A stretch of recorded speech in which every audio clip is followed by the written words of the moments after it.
Hello guys, अब हम लोग हिस्ट्री का मॉडल पेपर सॉल्व करेंगे। ये 2024 में देखिए, ये जारी हुआ है, 2024-25 का है। ठीक है, आप देख सकते हैं 2024 और 25 का है जो दो। ठीक है, चलिए अब हम लोग क्वेश्चन देखते हैं। तो क्वेश्चन जो है मॉडल पेपर का 2025 का है,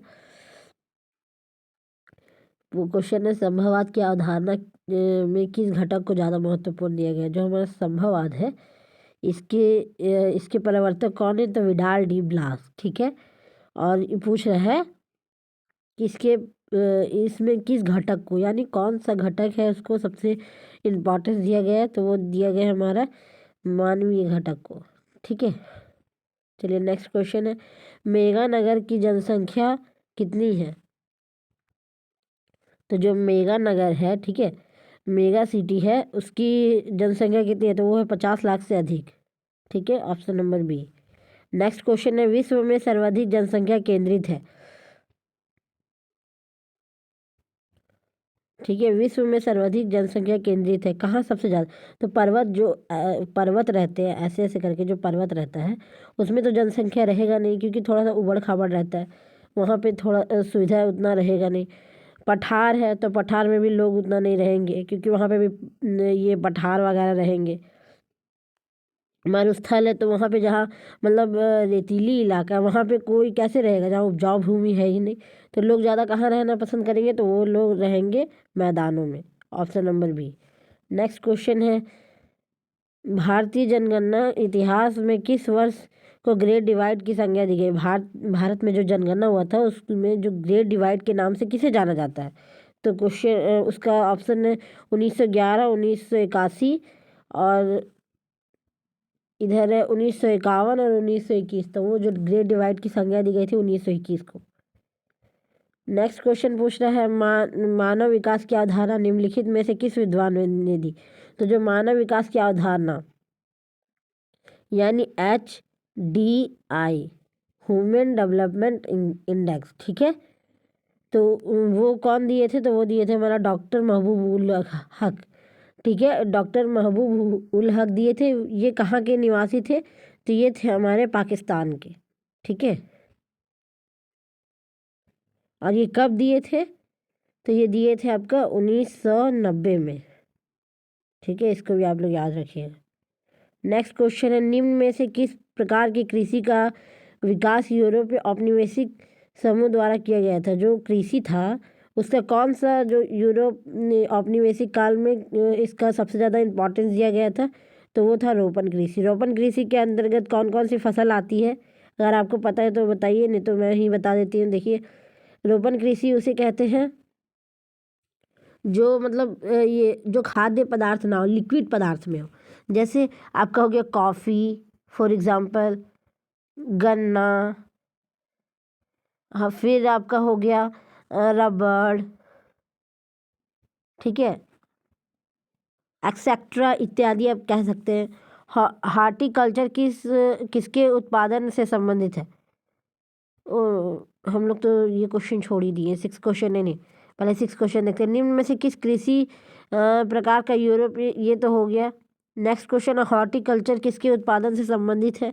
तो जो हॉर्टिकल्चर है वो किसके कृषि से उत्पादन से संबंधित है? तो वो फल और सब्जी से। ठीक है, ऑप्शन नंबर बी।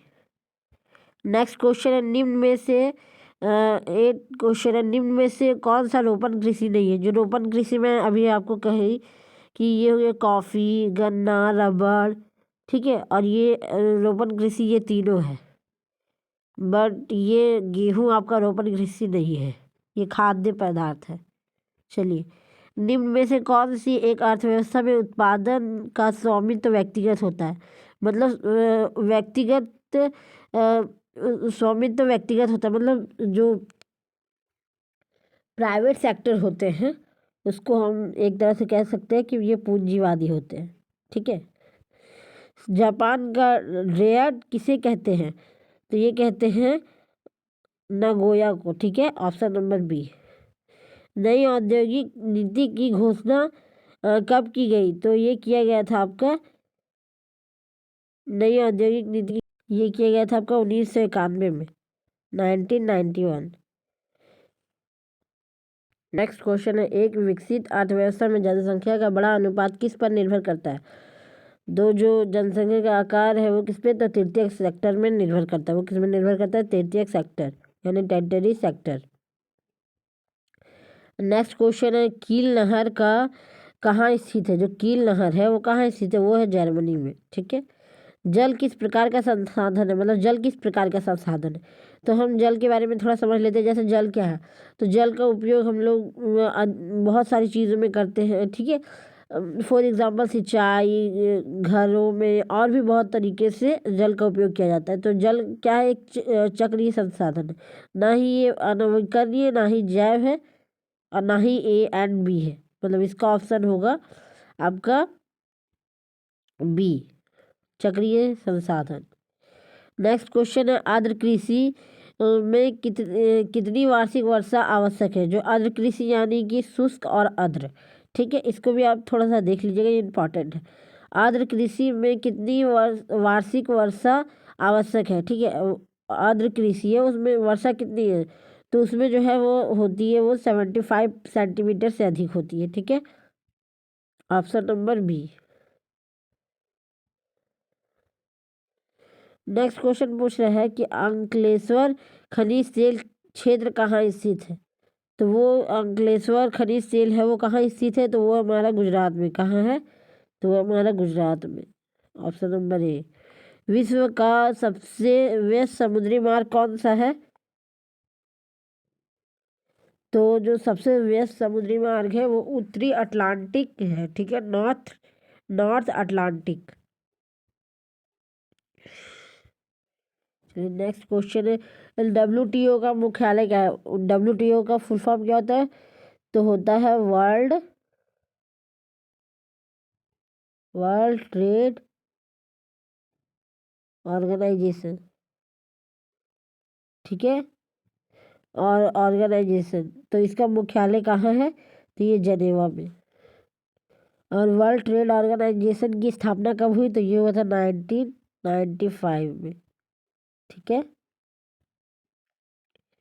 अब नेक्स्ट 19 पूछ रहे, कोची पतन कहाँ अवस्थित है? जो कोची पतन है वो कहाँ अवस्थित है? तो वो देखते हैं हम लोग। कोची पतन है वो कहाँ अवस्थित है? तो वो आपका केरल में। कहाँ है? तो वो है हमारा केरल में। नेक्स्ट क्वेश्चन है, किस पंचवर्षीय योजना में समाजवादी समाज की स्थापना की गई? तो ये है हमारा द्वितीय। नेक्स्ट क्वेश्चन है, निम्नलिखित में से कौन सा भू उपयोग संवर्ग नहीं है? जो भू उपयोग संवर्ग है वो निवल निवल बोया गया क्षेत्र है। ठीक है, ऑप्शन नंबर सी। जल संसाधनों का संरक्षण क्यों जरूरी है? तो जल की उपलब्धता से बचने के लिए, निरंतर बढ़ती मांग के लिए, स्थानिक और ऋतुवत असमानता के कारण, यानी ऑप्शन नंबर जो डी है, ऑल ऑफ दिस, यही आंसर राइट होगा। नेक्स्ट क्वेश्चन है, हजीरा विजयपुर जगदीशपुर गैस पाइपलाइन किस राज्य से होकर गुजरती है? नहीं गुजरती है। ठीक है, तो वो जो है वो कहाँ से होकर नहीं गुजरती है? तो मुंबई, महाराष्ट्र की राजधानी मुंबई। ठीक है, यानी कि महाराष्ट्र से होकर नहीं गुजरती है। नेक्स्ट क्वेश्चन है, किस औद्योगिक नीति में उदारीकरण, निजीकरण और वैश्वीकरण को बढ़ावा दिया गया? तो बोला किस निजीकरण में बढ़ावा नहीं दिया गया? तो ये है आपका ऑप्शन नंबर ए, यानी कि 1991 में। ठीक है। नेक्स्ट क्वेश्चन है, द लिमिट ट्रूथ ग्रोथ के लेखक कौन है? जो ये बुक से रिलेटेड एक क्वेश्चन आ ही गया है, मैंने कहा ही था, लेकिन अभी मॉडल पेपर में चलिए समझते हैं। द लिमिट ट्रूथ ग्रोथ के लेखक कौन है? तो ये है मिडोज। ठीक है, चलिए। अब सब्जेक्टिव मैं नेक्स्ट वीडियो में बताऊंगी इसके लिए। ठीक है, अगर आप लोग को वीडियो पसंद आया तो वीडियो को लाइक और शेयर ज़रूर करें। अगर आप लोगों को वीडियो पसंद आया तो इसे एक लाइक करें। ठीक है, और इस शेयर करें और कमेंट करें। और अगर चैनल पे नए हैं तो इसे सब्सक्राइब करें। चलिए मिलते हैं नेक्स्ट वीडियो के साथ। Thank you and bye bye, take care.